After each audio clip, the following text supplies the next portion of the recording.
Bienvenidos y bienvenidas a esta clase en la que vamos a abordar brevemente el duelo en los niños frente a una pérdida significativa. Vamos a comenzar entonces con lo que vamos a ver en esta clase, que tiene que ver justamente con una breve introducción, la muerte de un ser querido, la comprensión de la muerte según la edad, el duelo y sus etapas, las diferencias entre el duelo del adulto y del niño, el duelo en las distintas edades y finalmente algunas señales de alerta. Vamos a comenzar entonces con lo que tiene que ver con una breve introducción, en donde vamos a comenzar diciendo que efectivamente el duelo es un proceso natural. Todos los seres humanos vamos a pasar por el, todo este proceso que evidentemente tiene que ver con el cómo nosotros nos reajustamos nuevamente a una pérdida. Ahora es importante también señalar que el duelo no solamente se realiza porque ha muerto una persona importante, sino que también es cualquier pérdida en el fondo, que haya sido importante y significativa para esa persona.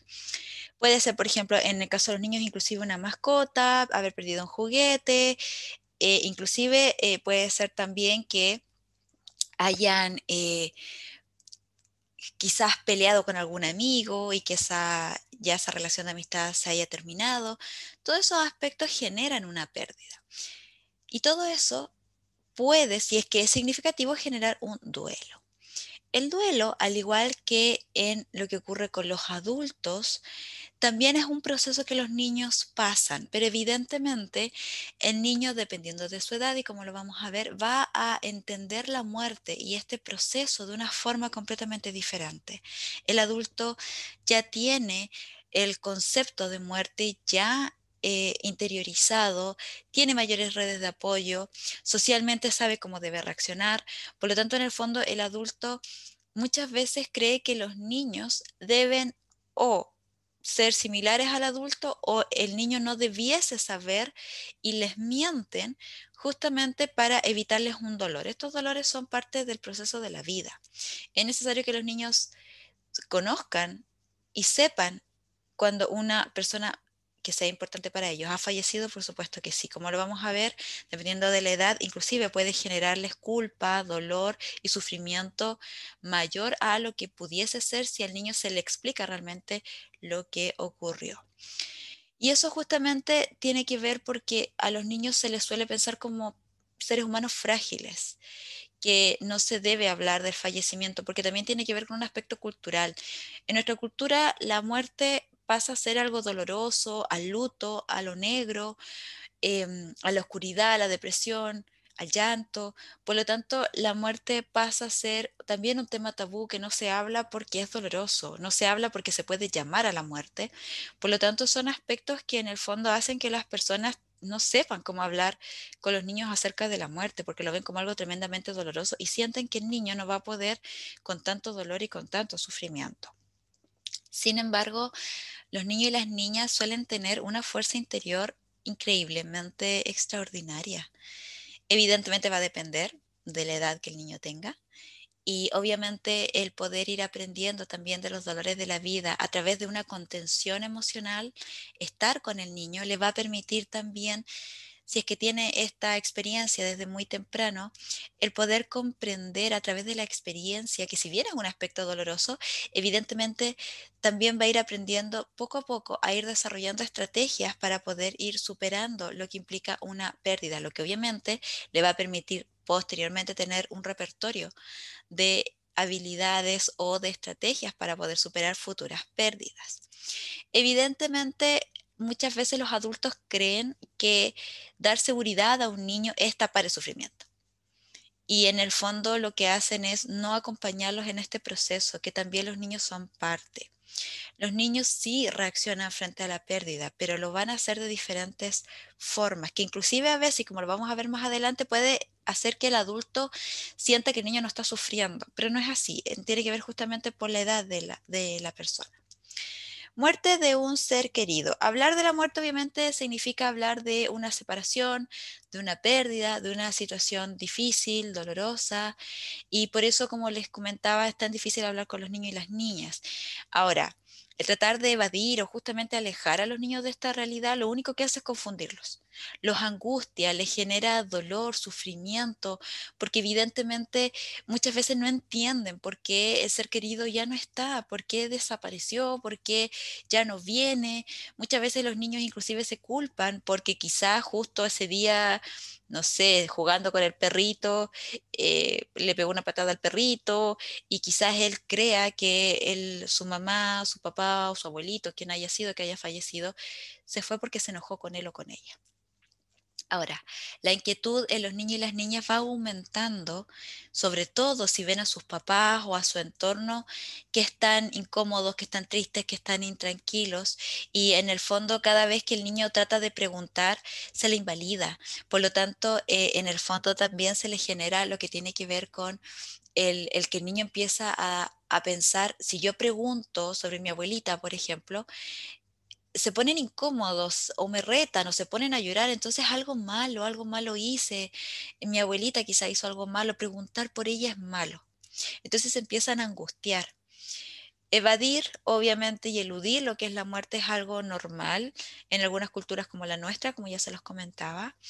Obviamente no se encuentran preparados los niños para eh, filtrar y en el fondo procesar lo que implica una pérdida. Sin embargo, es importante que ellos puedan, según las limitaciones de su edad, el poder tratar de procesar lo que es esta información.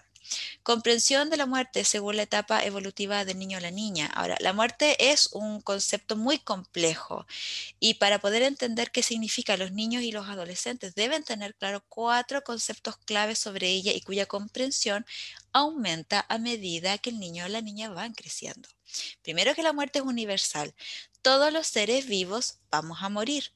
Es irreversible. Una vez que sucede, no se puede volver a vivir. La muerte es un estado permanente, no es temporal, no es que la persona haya muerto un momento o unos meses o unos años. Es absoluta, supone que todas las funciones vitales dejan de funcionar y obviamente el cuerpo deja de sentir.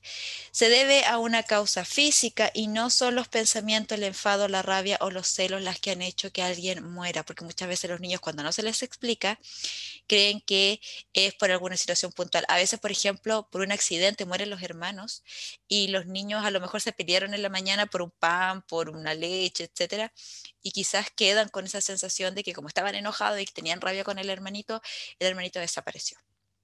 Por eso que en el fondo es muy importante el hablar con los niños para que no sientan esta culpa que puede ser abrumadora e inmovilizante emocionalmente para ellos. Vamos a empezar con los años. Entonces, el periodo sensorio-motriz es desde que el niño nace hasta los 2 años. Evidentemente, a esta edad el niño todavía no está comprendiendo lo que es el concepto de muerte, solo sabe que es una palabra. Sobre ya, aquí vamos a ir viendo como la evolución. Ya sobre los 6 a 8 meses empieza ya a surgir lo que se conoce como la permanencia del objeto, que tiene que ver con que el niño puede en el fondo comprender que el objeto, es decir, puede ser un juguete, la mamá, el papá, etcétera, si no está al alcance de su vista, en el fondo la persona igual va a seguir en sus recuerdos. En el fondo, de cierta manera, se dan cuenta de que ya se empiezan a dar cuenta o son capaces de notar la ausencia y de cierta manera van entendiendo que la mamá y el papá aparecen y desaparecen, porque justamente la permanencia del objeto tiene que ver con este concepto de Piaget, que justamente tiene que ver con que el niño empieza a adquirir lo que tiene que ver con el poder evocar recuerdos de la figura, de la persona, sobre todo cuando sale, etcétera. Y esto es fundamental para que pueda entender posteriormente lo que es la muerte. O sea, ya entiende que la persona está y puede no estar en el fondo.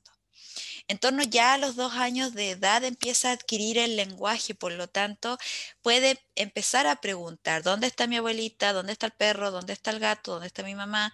Entonces ahí es fundamental que se le pueda responder. Los niños a los 2 años están ávidos de querer aprender, quieren conocer las cosas, por lo tanto, si de repente está con alguien y de repente desaparece esa persona, van a preguntar porque van a tener curiosidad. Va a ir aumentando lo que es la autonomía y la capacidad de detectar el estado de ánimo de otras personas también. Se empiezan a volver sensibles frente a las emociones negativas que obviamente pueden experimentar sus cuidadores tras la muerte de un ser querido. Notan que algo está mal, no entienden qué, pero saben que la mamá está llorando, que el papá ya no juega tanto con ellos, que a lo mejor ahora ya se volvieron, entre comillas, un poco invisibles, por lo tanto el niño no está comprendiendo qué es lo que está ocurriendo. Obviamente esto puede llevar al niño o a la niña a vivir con mayor intensidad la pérdida, porque en el fondo no sabe que la persona no está entendiendo muy bien por qué, y además todos estos aspectos negativos que hay en su entorno tampoco los logra comprender. El periodo preoperacional de los 3 hasta los 6 años. Acá ya adquiere lo que son las funciones simbólicas. La inteligencia es mucho más intuitiva y predomina el pensamiento mágico y la interpretación literal de la realidad. El pensamiento mágico tiene que ver con que no hay lógica, todavía no se desarrolla la lógica, por lo tanto no entiende efecto-consecuencia, no entiende que pueden haber otras alternativas, por lo tanto va a creer en el viejito pascuero, va a creer en el conejo de Pascua, por lo tanto se le va a quedar en su mente lo que en su pequeño repertorio tiene y presenta. Pueden pensar, por ejemplo, que la muerte es una enfermedad que se contagia o que ellos pueden causar la muerte a través de sus propios pensamientos. Los conceptos de temporalidad, reversibilidad y fin de las funciones vitales también es un concepto interesante que en esta etapa se empieza a desarrollar. Pueden creer también que una persona que ha muerto puede despertar o volver en cualquier momento, o que está de viaje en algún otro lado y aún pueden sentir hambre o sed. El concepto de universalidad tampoco lo tienen asumido, por lo que no creen que ellos o los demás pueden morir también. Ya entre los 5 y 6 años la muerte es algo irreversible. Ya lo notan así, ya lo empiezan a incorporar en su repertorio. Todavía no son capaces de entender del todo que una persona muere y no puede volver otra vez. No separan todavía la vida de la muerte de forma clara, pero entienden que hay una temporalidad un poco mayor. Por lo tanto, poco a poco van en los conceptos de temporalidad, reversibilidad y fin de las funciones vitales que vimos más arriba. Eso obviamente lo va a ir desarrollando poco a poco y se va integrando al repertorio cognitivo de ese niño o esa niña. Periodo de las operaciones concretas de los 7 a entre los 10 11 años. Antes de los 8 o 9 años no hay cambios importantes en comparación a las etapas anteriores, por lo que es sobre los 8 o 9 años de edad cuando ya el concepto de irreversibilidad ya se ha adquirido completamente y dan paso obviamente al concepto de lo definitivo, ya no vuelve. Comprenden obviamente que la muerte les puede suceder a ellos y a otros también, y esto también les puede generar cierta preocupación por la seguridad de ellos y de los demás, sobre todo si, por ejemplo, fallecieron sus padres en un accidente. Por lo tanto, también sienten que las personas que están quedando en su núcleo familiar se preocupan mucho porque obviamente no les vaya a ocurrir algo y los vayan a dejar solos. Sobre los 11 años, ya van interiorizando que la muerte implica el fin de las funciones vitales y dejan de preocuparse por cómo estará la persona fallecida en ese otro lugar en el que creían que estaba. Ya empieza a generar también la lógica desde la biología. 12 años son, cuando ya las personas ya tienen 12 años, son mucho más conscientes de lo que significa morir y el impacto que esto puede tener sobre las personas y pueden sentirse también abrumados por esta realidad. El duelo y sus etapas. Ahora los niños pueden pasar por etapas similares a las que pasan los adultos en duelo. Sin embargo, hay ciertas modificaciones porque, como ya vimos, va a depender también de cómo el niño, dependiendo de su edad, va integrando el concepto de muerte. Va a pasar también por la negación, el shock, el aturdimiento. Esto es una dificultad justamente para poder procesar lo que implica la pérdida y lo hacen como una negación de la realidad. Se caracterizan por la desesperanza, sentimientos de enfado hacia aquellos que la persona considera responsables de la muerte, por ejemplo, del perrito, de la abuelita. También aparecen sentimientos de culpa hacia uno mismo. En los niños, por ejemplo, durante estas etapas hay bastante ansiedad por la separación y hay también un sentimiento de no aceptar la realidad de la pérdida. Buscan constantemente a la persona fallecida. Puede haber problemas también de concentración y sentimientos de tristeza. Cuando nosotros hablamos de la búsqueda de la persona fallecida, también va a depender de la edad del niño o la niña. Y esto también es complejo porque muchas veces los padres, si es que fue otro hijo el que falleció, no de cierta manera, no generan un cambio en la pieza, por ejemplo, del hijo muerto, lo mantienen ahí, por lo tanto, hay hay una forma de que no pueden comprender una ilógica frente a los hijos supervivientes porque en el fondo se dan cuenta que la pieza está igual, los juguetes están ahí, entonces el niño, mi hermanito va a volver. Sin embargo, el niño no logra comprender que si las cosas todavía están ahí es porque la mamá o el papá están pasando por un duelo o por el duelo, sino que en el fondo, dependiendo de la edad, obviamente los puede confundir. Luego de todos estos aspectos va a venir la reorganización también, que obviamente es aceptar la realidad, aceptar la pérdida, incorporar los cambios que también implica todo ello. Diferencia entre el duelo de los niños y los niños tienen menor comprensión de la muerte, como ya lo hemos visto, pero no significa que no perciban o no les afecte lo que sucede. Necesitan de sus figuras de apego que los contengan, que estén con ellos. Y en el fondo son las únicas personas a las cuales puedan apoyarse. El adulto tiene más redes sociales. Los niños no disponen de la misma información que los adultos porque se les oculta. La forma de manifestar el dolor puede ser intermitente y más corta que los adultos, tanto a nivel emocional como comportamental, como si a veces se les olvidara lo que está pasando. A veces, por ejemplo, pueden estar llorando porque se acordaron de la abuelita y después se pueden a jugar.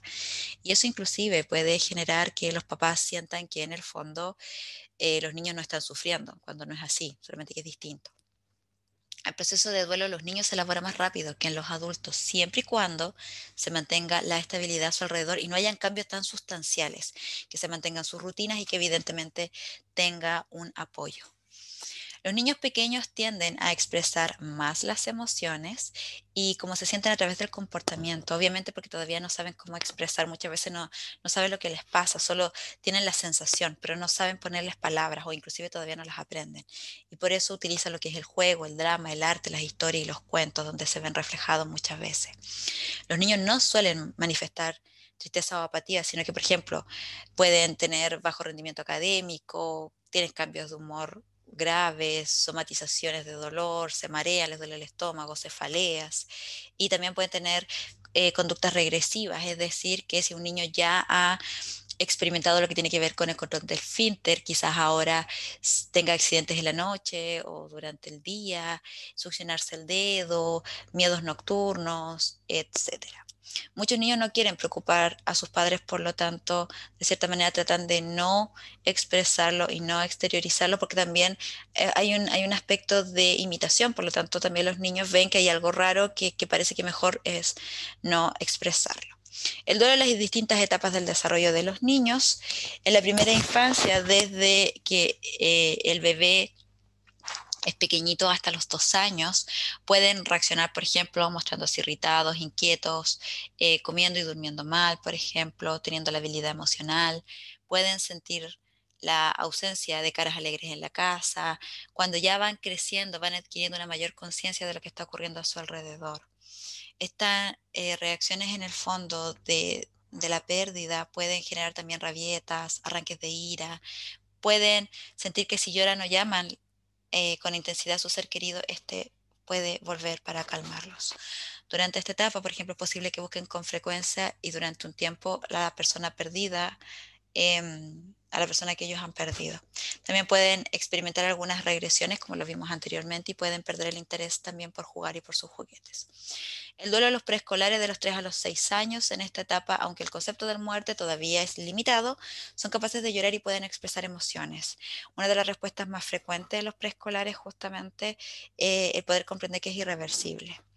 Se pueden mostrar perplejos también, pueden preguntar reiteradamente dónde está la persona fallecida y aunque se les explique muchas veces pueden volver a tratar de entender o de preguntar por el ser querido porque están poco a poco integrando lo que es la muerte. Pueden que reaccionen tratando de negar la realidad, pueden aparecer comportamientos regresivos y en esta etapa evolutiva es habitual que emitan o de cierta manera imitan las conductas de los demás, sobre todo como la vimos en lo anterior, que si no se muestra y se oculta, ellos también hagan lo mismo. En los niños desde los 6 a los 10 años, la mayoría ya comprende lo que significa que un familiar haya muerto, la muerte se va tornando cada vez más real, comprenden su carácter definitivo, pueden experimentar sentimientos de culpa y entre los 6 y los 10 años muestran bastante preocupación por saber cómo cambiarán su rutina si la mamá muere, quién lo va a llevar al colegio, por ejemplo. Entonces, esos son aspectos importantes que es necesario tener en cuenta. En los preadolescentes de los 10 a los 13 años, los preadolescentes ya saben que la muerte es irreversible, definitiva y también es universal. Pueden mostrarse fríos, reticentes, pueden tener conductas agresivas, rabia y en el fondo tiene que ver porque su vida ha cambiado. Los niños en esta etapa son bastante egocéntricos, por lo tanto piensan más en cómo su vida ha cambiado. Sí les duele la muerte de su familiar, obviamente. Muchos pueden recolectar fotos, ropa, etcétera, para poder mantener vivo el recuerdo de la persona. Señales de alerta y predictores de riesgo frente al proceso de duelo. Entre estas variables moduladoras se encuentran, por ejemplo, características del niño, estilos de afrontamiento, sentimientos de soledad, si es que existe falta de apoyo, relaciones familiares y sociales con la persona fallecida, cuál era la relación, si era muy cercana, estrecha, cómo está el resto, cómo está reaccionando, su entorno y su cultura más amplio, si es que el niño tiene o no tiene redes de apoyo, las circunstancias en las que ha ocurrido la muerte o si la percibe como traumático, puede ser un accidente, etcétera. Problemas de salud mental, por ejemplo, que el niño ya haya presentado problemas anteriores o con los padres o solo los padres. Persistencia y la intensidad de estas reacciones, reacciones emocionales fuertes, síntomas de depresión, apatía, no son capaces, por ejemplo, de formar nuevos vínculos afectivos, trastorno de la alimentación, sentimientos de culpa, muy aferrados a pensamientos suicidas, dolores crónicos. Todo esto, obviamente, cuando ya los vemos más intensamente, estos ya son síntomas de alerta importantes, que obviamente traspasan lo que tiene que ver con un duelo normal. Esto ha sido toda nuestra clase y si desean recibir gratuitamente el manual de esta clase, lo único que tienes que hacer es dejarnos tu correo electrónico en el enlace que aparece en la publicación y con mucho gusto te lo enviamos.